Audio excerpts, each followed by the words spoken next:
Dear students, आज हम इस लेक्चर में डिस्कस करते हैं चैप्टर 4 में पर्टिकुलर इंटीग्रल सॉल्यूशन कैसे निकाला जाता है। इसे पिछले लेक्चर में हम ऑलरेडी डिस्कस कर चुके हैं। पर्टिकुलर इंटीग्रल सॉल्यूशन कैसे निकालते हैं, 3 केस हमने इसे पीछे वाले लेक्चर में पढ़ा था कि जब आपके पास राइट हैंड साइड में टर्म एक x और y f of x, y अगर आपका e to the power ax plus B Y type का है तो पर्टिकुलर इंटीग्रल सॉल्यूशन कैसे निकालते हैं। उसमें क्या करते थे कि जहां आपके पास d था उसमें d को रिप्लेस करते थे a से और d डैश को रिप्लेस करते थे b से।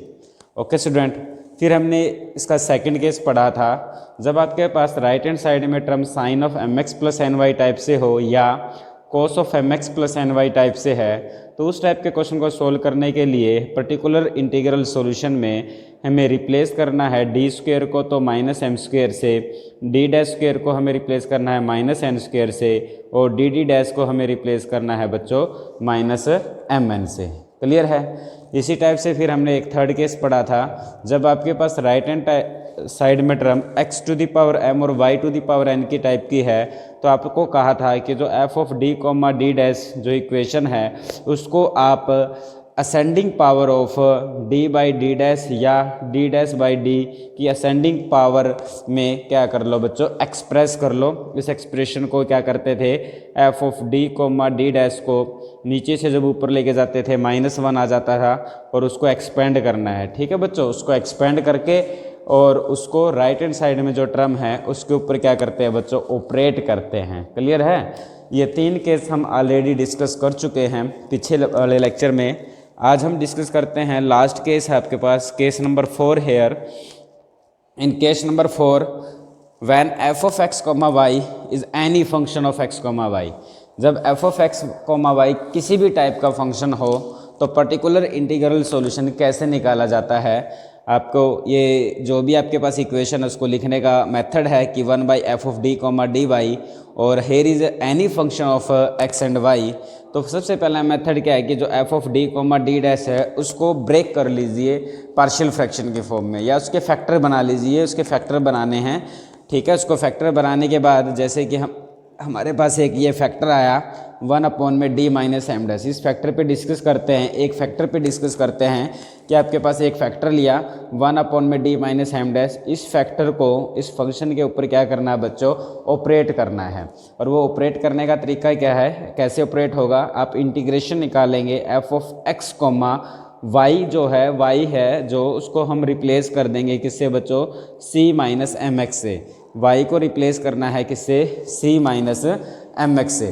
तो इस फंक्शन के अंदर आपको जहाँ पर भी y मिलेगा y को रिप्लेस कर देंगे c माइनस एम एक्स से और फिर वो फंक्शन पूरा किस में हो जाएगा बच्चों, x और c में। और c आपके पास कोई भी आर्बिट्रेरी कांस्टेंट है तो x की फॉर्म में ये फंक्शन है और इसको integrate with respect to x कर देंगे। तो integrate with respect to x कर देंगे और उसके इंटीग्रेशन में जहाँ भी आपको c मिलेगा उसको c को फिर वापस रिप्लेस कर देंगे किससे, y प्लस एम एक्स से। ठीक है बट ये बच्चों ये एक जनरल मेथड है। जब आपके पास राइट हैंड साइड में कोई भी फंक्शन हो किसी भी टाइप का तो हम इस मेथड से उसको सोल्व कर सकते हैं। ओके स्टूडेंट्स, इससे आगे पढ़ते हैं। कुछ स्टैंडर्ड फॉर्म है।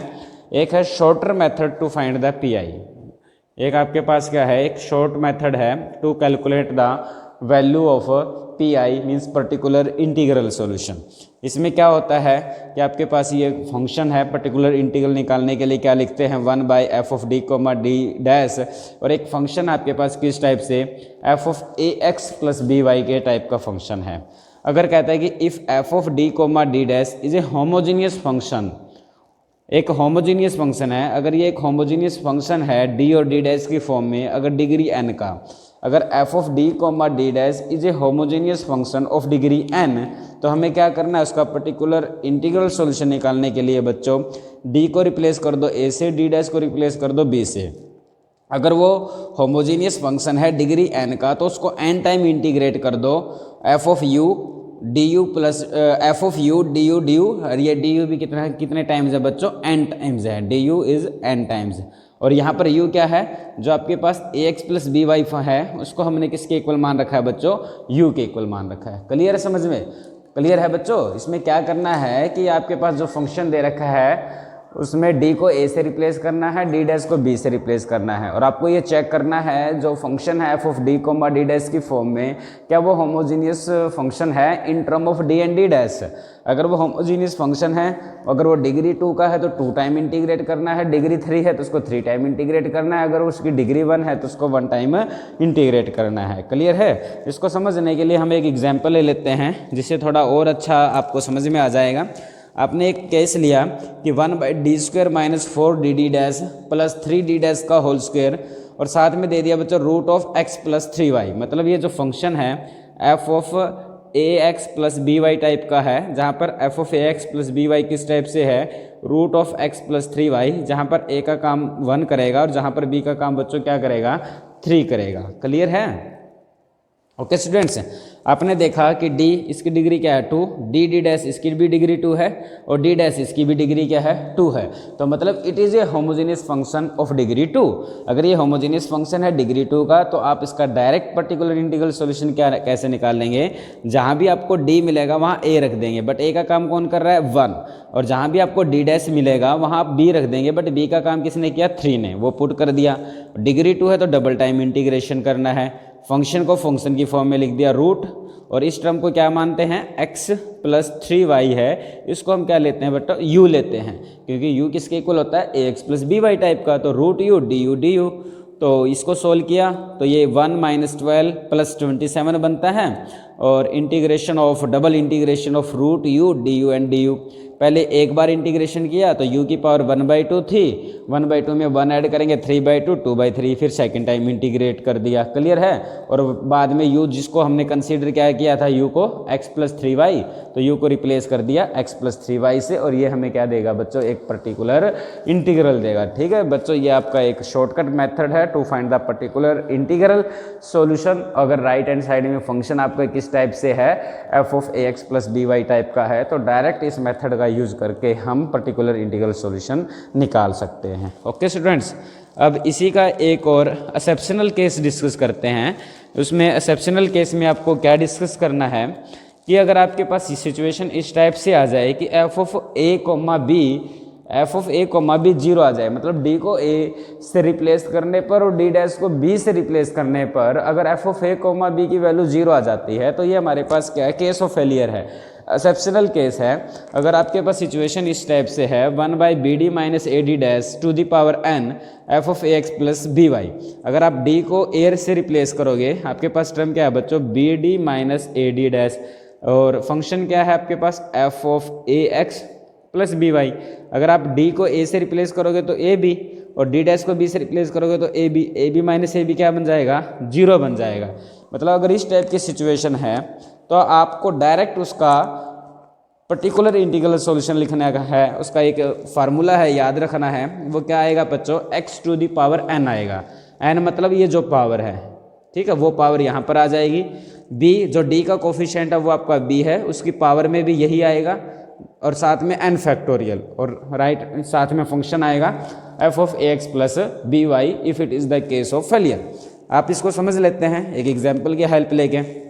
आपने के पास ये कोई भी एक पार्शियल डिफरेंशियल इक्वेशन दे रखी है, उसको सोल्व करना है, तो आप इसका पीआई डायरेक्ट निकालते हैं। तो 1/d माइनस d डैश की पावर 2 है, और साथ में आपके पास क्या है बच्चों, y प्लस में 2x है। ओके, तो y प्लस में 2x है, इसको सोल्व करते हैं। तो यहाँ पर हमने क्या देखा बच्चों, अगर आप x को 1 पुट करते हैं, x का कोफिशिएंट क्या है 1, और y का कोफिशिएंट भी क्या है बच्चों 1, d को a 1 और d डैश को भी 1 से रिप्लेस करेंगे तो वो 0 बन जाता है। तो it is the type of that sum. तो आपको क्या करना है, 1 माइनस 1 रखा तो ये बना केस ऑफ फेलियर बनता है। तो आप डायरेक्ट इस फार्मूले का यूज कर सकते हैं। अकॉर्डिंग टू दैट रूल आपको क्या लिखना है, x to the power n, हमें क्या लिखना है x to the power n, और n का काम कौन कर रहा है अपने केस में बच्चों 2, तो इसलिए हम यहाँ क्या रख देंगे x की पावर 2। साथ में क्या लिखना है b to the power n, b का काम किसने किया 1 और n का काम किसने किया 2, फिर लिखना n factorial means 2 factorial y plus X to the power 3/2। तो ये बना बच्चों x² 2 factorial means 2 y plus X to the power 3/2। It is the particular integral of that partial differential equation. Okay students, okay, तो आपने chapter 4 exercise 4.1 के लिए जितने भी आर्टिकल हैं वो सारे डिस्कस कर लिए हैं। आपके पास कोई भी पार्शियल डिफरेंशियल इक्वेशन दे रखी होगी, हमें उसका क्या निकालना होता है बच्चों, सॉल्यूशन निकालना है, जनरल सॉल्यूशन निकालना है। जनरल सॉल्यूशन के लिए आपको एक कॉम्प्लीमेंट्री फंक्शन निकालना है और एक आपको पर्टिकुलर इंटीग्रल निकालना है। कॉम्प्लीमेंट्री फंक्शन निकालने के लिए आपके पास जो पार्शियल डिफरेंशियल इक्वेशन है उसको आप सिंबॉलिक फॉर्म में लिखोगे। सिंबॉलिक फॉर्म में लिखने के बाद d को m से और d' को 1 से रिप्लेस करोगे और उस इक्वेशन को बच्चों m की वैल्यूज़ के लिए क्या करते हैं, सोल्व करते हैं।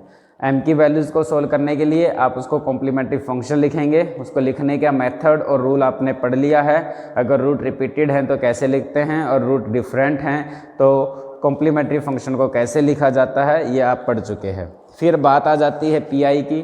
पीआई में आपके पास मेनली 4 तरह के क्वेश्चन मिलेंगे।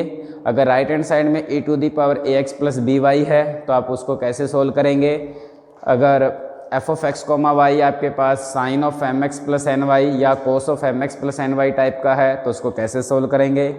अगर राइट हैंड साइड में x⁴m y⁴n है तो कैसे सोल्व किया जाता है। और एक f(x, y) किसी भी टाइप का है तो उस टाइप के क्वेश्चन को सोल्व कैसे किया जाता है।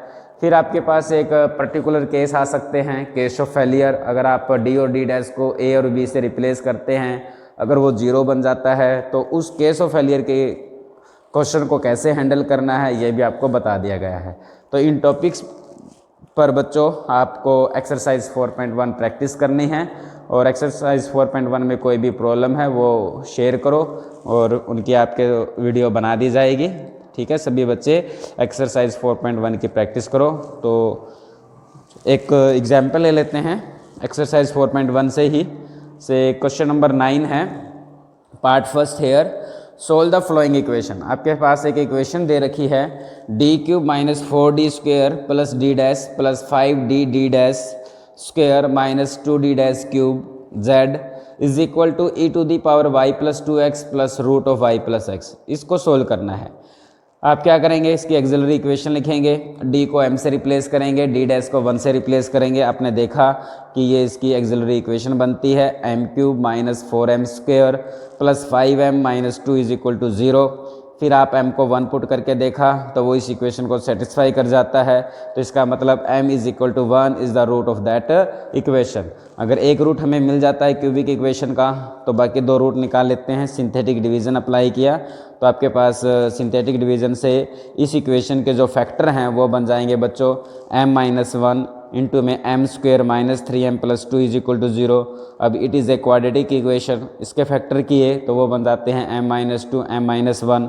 तो यहाँ से हमें मिलता है m-1 का होल स्क्वायर इंटू में m-2 इज इक्वल टू 0। तो इसके जो रूट हैं बच्चों m is equal to 1, 1 and 2 आ जाता है। तो इसका कॉम्प्लीमेंट्री फंक्शन क्या होगा, φ1 of y plus x, root repeated हैं तो इसलिए x आ जाएगा, φ2 of y plus x plus φ3 of y plus 2x। यहाँ पर सॉरी y प्लस एक्स है। ओके, अब हम इस क्वेश्चन का क्या निकालना सीखते हैं बच्चों, पर्टिकुलर इंटीग्रल निकालना सीखेंगे। तो उसके लिए आपने इक्वेशन लिखनी है 1/f ऑफ d, d' और f ऑफ d, d' का काम किसने किया, d³ - 4d² d' plus 5d(d'² minus 2d'³ और साथ में e⁴y plus 2x plus root of y plus X. इसको अलग अलग कर लेते हैं। एक बार e⁴y प्लस एक्स के साथ ऑपरेट कर देते हैं और एक बार root of y plus x के साथ ऑपरेट कर देते हैं। जब आपको e⁴ax प्लस by वाले क्वेश्चन की टाइप आपको पता है कैसे सोल्व करते हैं, d को 2 से रिप्लेस कर देते हैं, d' को 1 से रिप्लेस कर देते हैं। रिप्लेस कर दिया, इस टर्म के फैक्टर करके देखें और आप फैक्टर आपने जो पीछे किए थे कॉम्प्लीमेंट्री फंक्शन निकालने के लिए उसका यूज करके हम इसको लिख सकते हैं d माइनस d' का होल स्क्वायर इंटू में d माइनस 2d'। ओके, तो ये आपके पास केस ऑफ फेलियर है, that is the case of failure. तो केस ऑफ फेलियर में आपने जैसे ओडी वाला मेथड है वो भी अप्लाई कर सकते हैं या आप उसको डायरेक्ट अप्लाई किया कि x ऊपर रख दीजिए और नीचे वाली जो टर्म है उसका derivative with respect to d कर दीजिए। ठीक है, ऊपर आपने x अप्लाई कर दिया, नीचे जो टर्म उसका डेरिवेटिव अप्लाई किया, उसका डेरिवेटिव लिया, d³ का derivative 3d² with respect to d derivative लिया और इसका डेरिवेटिव करेंगे तो -8d(d' आ जाएगा, इसका डेरिवेटिव करेंगे तो 5d' आ जाएगा। इस टर्म को फिर रिपीटेड लिखा, दोबारा से लिख देते हैं 1 में d माइनस d' का whole square d minus 2d' is equal to root of y plus X हुआ। तो from again E to the power Y plus 2x type का है, डी को 2 से रिप्लेस किया, डी डैश को 1 से रिप्लेस किया, ये टर्म बनती है 1 अपॉन में डी माइनस डी डैश के होल स्क्वायर को बाहर रखा और 1 अपॉन में डी माइनस 2 डी डैश को ब्रैकेट के अंदर कर दिया। अब हम इस पे रूल लगाना चाहते हैं बच्चों 1 अपॉन में D minus M D dash वाला, ठीक है। तो ये वाली टर्म आपने सेम रखी और जब इसका रूल लगाया तो y को रिप्लेस करना होता है c माइनस एम एक्स से, तो इंटीग्रेशन c माइनस एम का काम किसने किया 2 से, तो c minus 2x plus x. Okay, यहाँ पे आपने देखा 17 माइनस 16 बनता है और 17 माइनस 16 ये आपको 1 दे देगा, 1 अपॉन में d माइनस डी डैश, ये बचता बच्चों इंटीग्रेशन में बचा c माइनस एक्स। अब आपको इसका इंटीग्रेशन किया, इंटीग्रेशन करने के बाद c को वापस रिप्लेस कर दिया y प्लस 2x से, ये सिचुएशन आ गया आपके पास टर्म आ जाती है बच्चों x E to the power y plus 2x। जब आप इसका इंटीग्रेशन करेंगे तो माइनस एक्स का डेरिवेटिव -1 आएगा, इसलिए यहाँ पर साइन बच्चों माइनस का आ जाता है। माइनस में 2/3 आया, 1/d माइनस डी डैश का होल स्क्वायर और y plus X to the power 3/2। अब आपने क्या देखा, ये जो फंक्शन है बच्चों ये किस टाइप का है, ax plus B Y type का ही है। अगर आप d को a से और d डैश को 1 से रिप्लेस करते हैं तो ये 0 बन जाता है, तो it is the special case, exceptional case है, means it is the case of failure बनता है। तो -2/3 इसके लिए क्या रूल बताया था, x to the power n कर दो और डिवाइड में b की पावर n कर दो और साथ में क्या लिखना होता है n का फैक्टोरियल 2 का फैक्टोरियल और साथ में function y plus X to the power 3/2। तो x E to the power y plus 2x minus 2/3 x का स्क्वायर 2 फैक्टोरियल 2 और y plus X to the power 3/2 और ये 2 से 2 कट जाएगा, ये आपके पास क्या आ जाएगा बच्चों पर्टिकुलर इंटीग्रल आ जाएगा। ओके स्टूडेंट्स, और जब आपको इसका जनरल सॉल्यूशन निकलना है तो इसका बच्चों जनरल सॉल्यूशन क्या हो जाएगा, आपने पढ़ा है कि जनरल सॉल्यूशन किसके इक्वल होता है, जनरल सॉल्यूशन आपका कॉम्प्लीमेंट्री फंक्शन प्लस में पी पर्टिकुलर इंटीग्रल होता है। और कॉम्प्लीमेंट्री फंक्शन आपने निकाला था और वो आपके पास क्या था बच्चों, कॉम्प्लीमेंट्री फंक्शन था आपके पास phi1 y plus x, x time of phi2 y plus x और phi3 के साथ है y प्लस 2x। तो यह आ जाएगा phi1 of y plus x, x के साथ है phi2 of y plus x और phi3 के साथ है y प्लस 2x और प्लस में pi, अभी आपने यहाँ पर pi निकाला था वो आपके पास क्या है, ये जो pi आपने निकाला है वो रख दीजिए। तो ये आपके पास आ जाएगा बच्चों x E to the power y plus में 2x माइनस में 1/3 एंड साथ में x का स्क्वायर है और y प्लस एक्स की power 3/2। It is the required general solution of that partial differential equation. Okay students? Okay students. Now do exercise 4.1 completely and discuss the problem of exercise 4.1. Okay.